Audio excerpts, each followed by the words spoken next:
ചലച്ചിത്ര സാംസ്കാരിക രംഗങ്ങളിലെ കലാകാരന്മാരാൽ സമ്പന്നമാണ് കേരള രാഷ്ട്രീയം. ഒട്ടേറെ കലാകാരന്മാരാണ് കേരള രാഷ്ട്രീയത്തിൽ എക്കാലവും തിളങ്ങിയിട്ടുള്ളത്. തമിഴ് രാഷ്ട്രീയത്തിലെ പോലെ ഏതൊരു ചലച്ചിത്ര താരത്തിനും എളുപ്പത്തിൽ കീഴടക്കുവാൻ കഴിയുന്നതല്ല കേരള രാഷ്ട്രീയം. എന്നിരുന്നാലും കൃത്യമായ നേതൃപാടവവും ജനകീയതയും സൃഷ്ടിച്ചെടുക്കുവാൻ കഴിയുന്ന കലാകാരന്മാർക്ക് ദീർഘകാലത്തോളം ജനമനസ്സുകളിൽ മികച്ച സ്ഥാനം ലഭിക്കുകയും ചെയ്യുന്നുണ്ട്. അത്തരത്തിൽ ജനസ്വീകാര്യത ആർജിച്ചെടുത്ത ഒട്ടനവധി താരങ്ങൾ നമുക്കിടയിലുണ്ട്. ആ ശ്രേണിയിൽ എടുത്തു പറയേണ്ട ഒരാളാണ് KB ഗണേഷ് കുമാർ.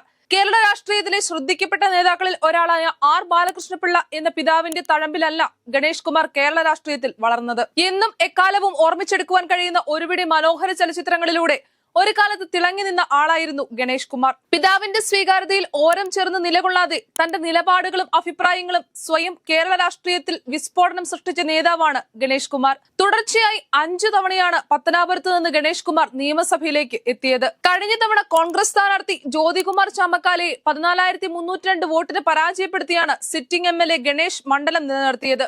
നിലവിൽ ഗതാഗത മന്ത്രി കൂടിയായ ഗണേഷ് കുമാർ തന്റെ വകുപ്പിൽ വ്യത്യസ്തമായ ഒട്ടേറെ മാറ്റങ്ങൾ കൊണ്ടുവന്ന് കൂടുതൽ ശ്രദ്ധേയനാവുകയാണ്. നിഷ്കളങ്കമായ ഇടപെടലുകൾ കൊണ്ട് മലയാള സിനിമ രംഗത്ത് തന്റേതായ അനവധി പ്രേക്ഷകരെ സൃഷ്ടിച്ചെടുത്ത താരമായിരുന്നു ഇന്നസെന്റ്. തന്റെ ചെറുപ്പകാലം മുതലേ ഇടതുപക്ഷ രാഷ്ട്രീയത്തോട് ചേർന്ന് നിൽക്കുന്ന അദ്ദേഹം 2014 മുതൽ 2019 വരെ ചാലക്കുടിയിൽ നിന്നുള്ള ലോക്സഭാ അംഗമായിരുന്നു. താരസംഘടനയായ അമ്മയുടെ സംസ്ഥാന പ്രസിഡന്റായി പ്രവർത്തിച്ച ഇന്നസെന്റ് തൃശൂർ ഭാഷയെ മലയാള സിനിമയിൽ ജനകീയമാക്കിയ കലാകാരൻ കൂടിയാണ്.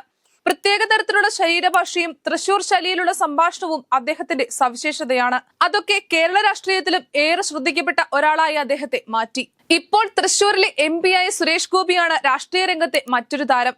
ഒരിക്കലും BJP അക്കൗണ്ട് തുറക്കില്ല എന്ന് പറഞ്ഞയിടത്താണ് എല്ലാവരെയും ഞെട്ടിച്ചുകൊണ്ട് തൃശൂരിൽ നിന്നും ലോക്സഭാ തെരഞ്ഞെടുപ്പിൽ സുരേഷ് ഗോപി ആധികാരിക വിജയം നേടിയത്.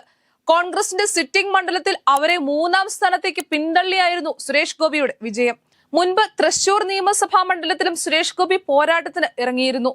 അന്ന് പരാജയപ്പെട്ടെങ്കിലും അദ്ദേഹത്തിന്റെ സ്ഥാനാർത്ഥിത്വം ജനകീയതയും വലിയ ചർച്ചയായിരുന്നു.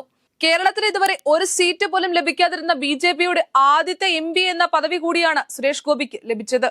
കഴിഞ്ഞ തവണത്തെ പരാജയത്തിൽ പതറാതെ സുരേഷ് ഗോപിയുടെ കഠിന പരിശ്രമത്തിലുള്ള വിജയം കൂടിയായിരുന്നു തെരഞ്ഞെടുപ്പ് ഫലം. രാഷ്ട്രീയത്തിനപ്പുറത്ത് അദ്ദേഹത്തിന്റെ ജനസ്വീകാര്യതയും ഏറ്റവും അധികം ചർച്ച ചെയ്യപ്പെട്ട കാലങ്ങളാണ് കടന്നുപോയത്. സ്ഥാനാർത്ഥിത്വത്തിലേക്ക് എത്തിയില്ലെങ്കിലും കേരള രാഷ്ട്രീയത്തിൽ സ്വീകാര്യതയുള്ള ഒട്ടേറെ ചലച്ചിത്ര താരങ്ങളും സാംസ്കാരിക പ്രവർത്തകരും ഉണ്ട്. ഇടതുപക്ഷ രാഷ്ട്രീയത്തെ എക്കാലവും ഉയർത്തിക്കാട്ടുന്ന ഒരാളാണ് ചലച്ചിത്ര സംവിധായകനായ ആഷിഖ് അബു. ഏറെ നാളുകളായി എറണാകുളത്ത് താമസക്കാരനായ ആഷിഖ് അബു സാമൂഹ്യ മാധ്യമങ്ങളിൽ ഇടതു ആശയങ്ങളെ പ്രചരിപ്പിക്കുന്ന ഒരാൾ കൂടിയാണ്. UDF ഭരണകാലത്ത് KM മാണി ഉൾപ്പെട്ട അഴിമതി ഉണ്ടായപ്പോൾ അന്നത്തെ സർക്കാരിനെതിരെ വ്യാപക പ്രചരണത്തിന് നേതൃത്വം നൽകിയത് ആഷിഖ് ആയിരുന്നു. മാണിക്ക് എന്റെ വക 500 എന്ന ആഷിഖ് അബുവിന്റെ ക്യാമ്പയിൻ അന്നത്തെ സർക്കാരിന് തലവേദന സൃഷ്ടിക്കുന്നതായിരുന്നു. 2009 ഡാഡി കൂൾ എന്ന ചിത്രത്തിലൂടെയാണ് സംവിധായകനാകുന്നത്. 2011 പുറത്തിറങ്ങിയ salt and paper, 2012 22 female Kottayam എന്നീ സിനിമകൾ പ്രമേയത്തിലെ വ്യത്യസ്തത കൊണ്ടും അവതരണത്തിലെ പുതുമ കൊണ്ടും ജനശ്രദ്ധയാകർഷിച്ചു. ഈ സിനിമകൾ ആ വർഷത്തെ മികച്ച വാണിജ്യ വിജയം സ്വന്തമാക്കിയ സിനിമകൾ കൂടിയായി. ഇത് അദ്ദേഹത്തെ മുൻനിര സംവിധായകരുടെ പട്ടികയിലെത്തിച്ചു. സംവിധാനം കൂടാതെ സിനിമാ നിർമ്മാതാവ്, വിതരണക്കാരൻ, അഭിനേതാവ് എന്നീ നിലകളിലും അദ്ദേഹം പ്രവർത്തിക്കുന്നുണ്ട്. CPM-നോട് ഏറെ അടുപ്പമുള്ള ആളാണ് ആഷിഖ് അബു. പഠിക്കുന്ന കാലത്ത് SFIയിൽ സജീവമായിരുന്നു.